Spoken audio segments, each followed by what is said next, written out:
YS Jagan ప్రభుత్వ హయాంలో దయనీయంగా మారిన శాంతి భద్రతలపై ముఖ్యమంత్రి నారా చంద్రబాబు నాయుడు గురువారం అసెంబ్లీలో శ్వేతపత్రం విడుదల చేశారు. ఈ సందర్భంగా ఆయన మాట్లాడుతూ మొత్తం 5 అంశాలుగా శ్వేతపత్రాన్ని విభజించామని తెలిపారు. ఆంధ్రప్రదేశ్ పోలీసులు శాంతి భద్రతలను చాలా చక్కగా మెయింటైన్ చేశారన్నారు. బడ్జెట్లో ఏ ఒక్క పాలసీ పైన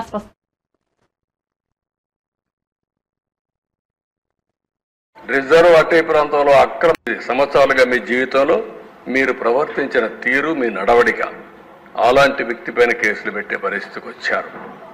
దేవినేని ఉమా రిజర్వ్ అటవీ ప్రాంతంలో అక్రమ క్వారీయింగ్ జరిగిందంటే ఆయన పైన కేసులు పెట్టే పరిస్థితికి వచ్చారు. అశోక్ గజపతిరాజు రామతీర్థం, వాళ్ళ పూర్వీకులు కట్టించిన టెంపుల్, రాముడి తలదీసేశారు.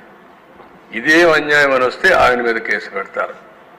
ఇంకా అచ్చెన్నాయుడు గారు పోలీసులు, ఆనాటి పోలీసులు గోడ దూకి ఇంట్లోకి వెళ్ళి ఫైల్స్ ఆపరేషన్ చేసుకున్నాడు. ఫైల్స్ ఆపరేషన్ చేసుకున్న వ్యక్తిని 600 కిలోమీటర్లు తీసుకొచ్చారు నాన్ స్టాప్గా. అంటే ఎంత ఇన్హ్యూమనో దీన్ని బట్టి మనకు అర్థమవుతుంది. దిశ పొంగూరు నారాయణ, ఆయనకి ఏ సంబంధం లేదు, ఆ కాలేజీ కూడా సంబంధం లేదు. ఆయనే ఫౌండర్ ఉండొచ్చు, ఇప్పుడు పెట్టాడు. క్వశ్చన్ పేపర్ లీక్ అయిందని దానికి సంబంధం లేని దానికి ఆయన కేసు పెట్టి మొత్తం రాత్రింబగుళ్ళు ఎక్కడెక్కడో హైదరాబాద్లో ఉంటే ఆ దిశ ఉన్న పడంగా దొంగను పట్టుకొచ్చారు. దొంగను కూడా పట్టుకురావాలంటే కొంచెం జాగ్రత్తలు తీసుకుంటాం, కానీ అది కూడా లేకుండా కారులో పోతా ఉంటే కిడ్నాప్ చేసినట్టు కిడ్నాప్ చేసి తీసుకొచ్చి ఇష్టానుసారంగా దిప్పే పరిస్థితికి వచ్చారు. ఇంకా రఘురామకృష్ణరాజు, ఆయన విమర్శలు, ఆయన ఆ పార్టీలో ఉన్నాడు. ఆ రోజు ప్రజాస్వామ్యం ఎంత ఇది ఉందంటే ఆయన ఏదో ఒకటి విషయాల్లో డిఫర్ అయ్యాడని పోలీసులు అరెస్ట్ చేసి లాకప్లో చిత్రహింసలు పెట్టి కడాన ఆయన్ని ఎన్ని విధాలు చేయాలని ఆ రోజు చెప్పేవారు.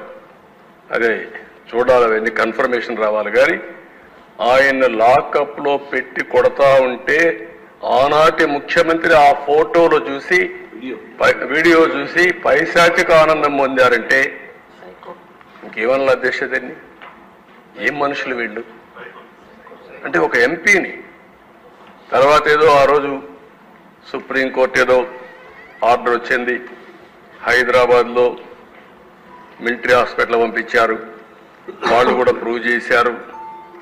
తర్వాత దిశ ఒక ఎంపీ 5 సంవత్సరాలు నియోజకవర్గానికి పోని ఎంపీ ఈ దేశంలో ఎవరన్నా ఉన్నారంటే అది కూడా ఒక రికార్డ్, రఘురామకృష్ణరాజు.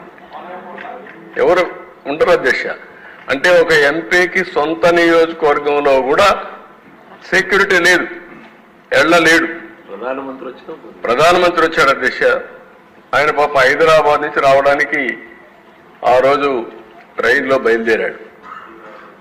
బయలుదేరితే బేగంపేటకు వచ్చిన తర్వాత ఆయనకు మెసేజ్ వచ్చింది, నువ్వు ఈ ట్రైన్లో పోవద్దు, ఈ ట్రైన్లో పోతే నీ భోగి ఏదైతే ఉందో దానికి అగ్గిపెట్టి చంపేస్తారంటే సత్తెనపల్లి దగ్గర ప్లేస్ కూడా చెప్పి పలాని ప్లేస్లో వాళ్ళు రెడీగా ఉన్నారు, ఇది యాక్సిడెంట్ కింద క్రియేట్ చేస్తారు అంటే బేగంపేటలో దిగిళ్ళిపోయారంటే అది కూడా ప్రధానమంత్రి ప్రోగ్రామ్ కూడా పోలేకపోయిన పరిస్థితి ఒక ఎంపీకి ఉందంటే ఇంకా లా అండ్ ఆర్డర్ ఎక్కడుంది దిశ. నెక్స్ట్ ఇది కొన్ని ఎగ్జాంపుల్స్ దిశ. కొమ్మారెడ్డి పట్టాపైన దాడి, ఆ కాళ్లపైన చూడేట్టు కొట్టారు. ఇంకో పక్క బ్రహ్మారెడ్డి, ఆ రోజు ప్రతిపక్షంలో ఉండే ఒక సభ్యుడు మా ఇంటి మీదకి వచ్చాడు.